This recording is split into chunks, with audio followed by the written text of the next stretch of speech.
Who are you most concerned about? Now, let's look at some numbers, because if we see numbers, whatever we see must be true, right?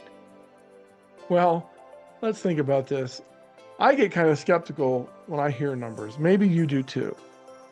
So, would you like me to debunk the most common statistic thrown around for long-term care, even on government websites? And we all know the government is 100% truthful. What do you think that statistic is? How about who will need long-term care? The percentage of people. We hear 70% all the time.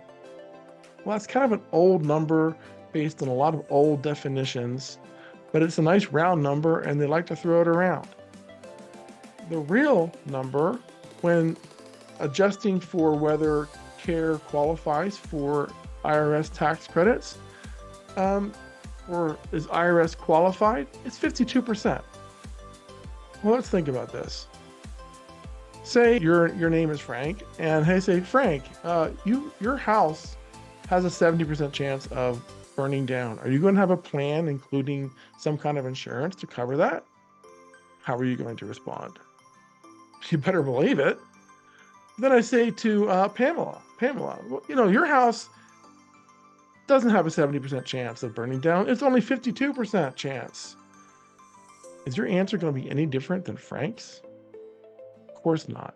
It's still a very high percentage for a very high significance, and women tend to need care longer.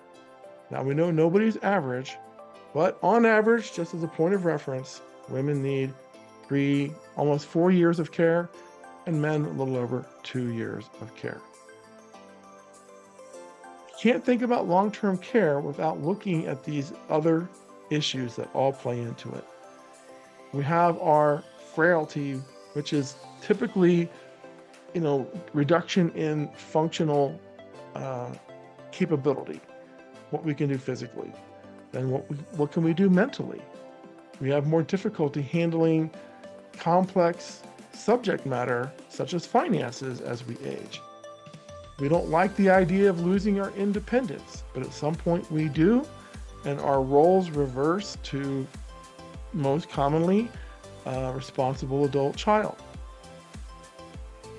A lot of the cognitive decline can lead to being scammed.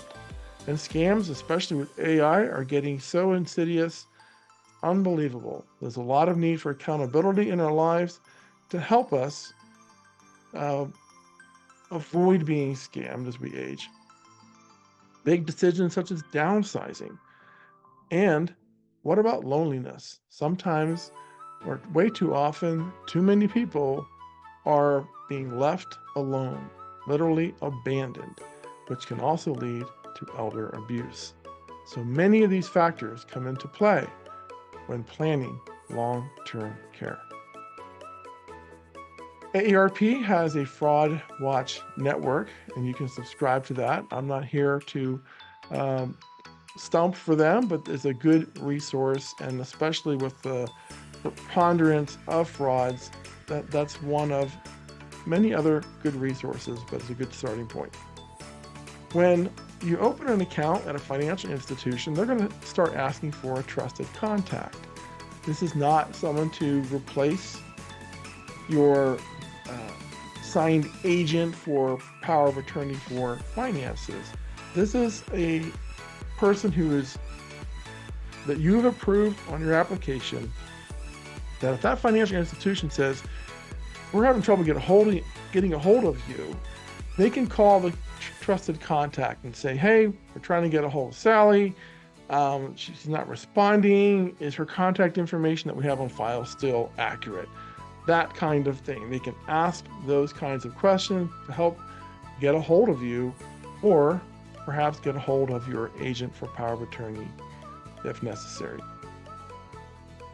Another step to consider, and this comes from, it was literally my daughter had me listen to a podcast where a scammer was being interviewed, and he and his ilk spend 12 hours a day just ripping people off, draining their bank accounts. And the way he does it is because people make it easy to get into their various accounts, including their mobile carrier.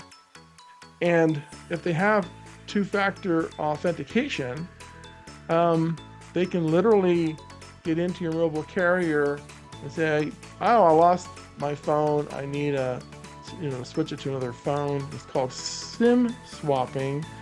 And the short of it is, when they log into, say, your bank account and you have two-factor authentication, it doesn't go to your phone anymore. It goes to their phone.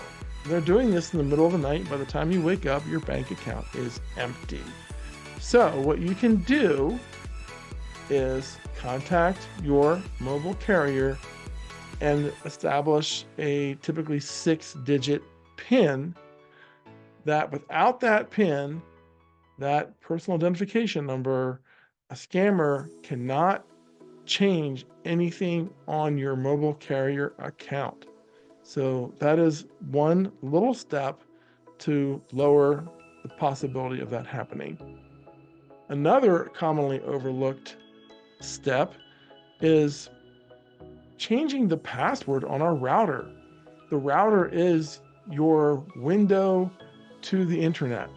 It's what controls the flow of information in your household, ultimately to some kind of a modem out into the ether. So many people set those up and forget to change the password and even the username. So there are bots and hackers who know this, and there is no shortage of low-hanging fruit out there to get into someone's router and access every device that's turned on because that person did not change their username and password. Sounds so boring, but it's so important. Role reversal. This is one of those factors we said we should look at when we're planning our long-term future. One way to deal with this or one way to help deal with this is to draft, it sounds so formal, an operations manual. What does that mean? Write down where things are, where you buy them, who you're spending money with, for the most common types of things. So when someone needs to help you, they already have a sense of your spending patterns, from whom you buy services, your pharmacy, your grocery store, all these kinds of things. And those things that you use most frequently, they can schedule delivery of them, because remember, someone's stepping out of their life into your life, and they don't have a lot of time. So anything they can do to save them time without impairing your quality of life, they're going to do, and they should be able to do that. And one thing is to schedule delivery of common goods. They might even do it to a PO box. You might consider getting a PO box, perhaps if you're at this point. I know it's hard to think about this. You're getting a little troubled with your cognitive faculties, and maybe you're either not getting the mail, or you're getting the mail and you're responding to every solicitation out there, and next thing you know, you're losing your money to all these offers that you simply can't afford. Now think about this for a second. If you say that's too hard to do that, to just write out, just scribble out, how you live your life, basically, what are the common activities and purchases. Imagine walking in to your parents' house and just trying to figure it out, trying to take over without any kind of instruction, without any kind of familiarity. Perhaps your kid had to travel 2 time zones to get there. Now they're walking through this pile of papers, etc. I think you get the idea. So the more we can do to help the next person along, and maybe it's our spouse, if you're the one that handles most of these affairs and your spouse handles other things, but now your spouse has to step up to help you with things that you normally do, you need to make it easier, not let them figure it out. So what are we talking about doing? Replacing unknowns with knowns, uncertainty with certainty, chaos with control, and complexity with simplicity. How do we begin? With conversations in this order. Your spouse, if you have one, then your closest trusted loved ones, and then, and perhaps with every one of these people participating, or at least your spouse if you have one, meeting with an estate planning attorney. And don't forget your physician during your wellness visits. Have the discussion with your physician. When are you going to take my car keys, for example? These kinds of things are much easier to deal with when they're hypothetical, peering into the future, as opposed to reacting, which can be very uncomfortable and even angering.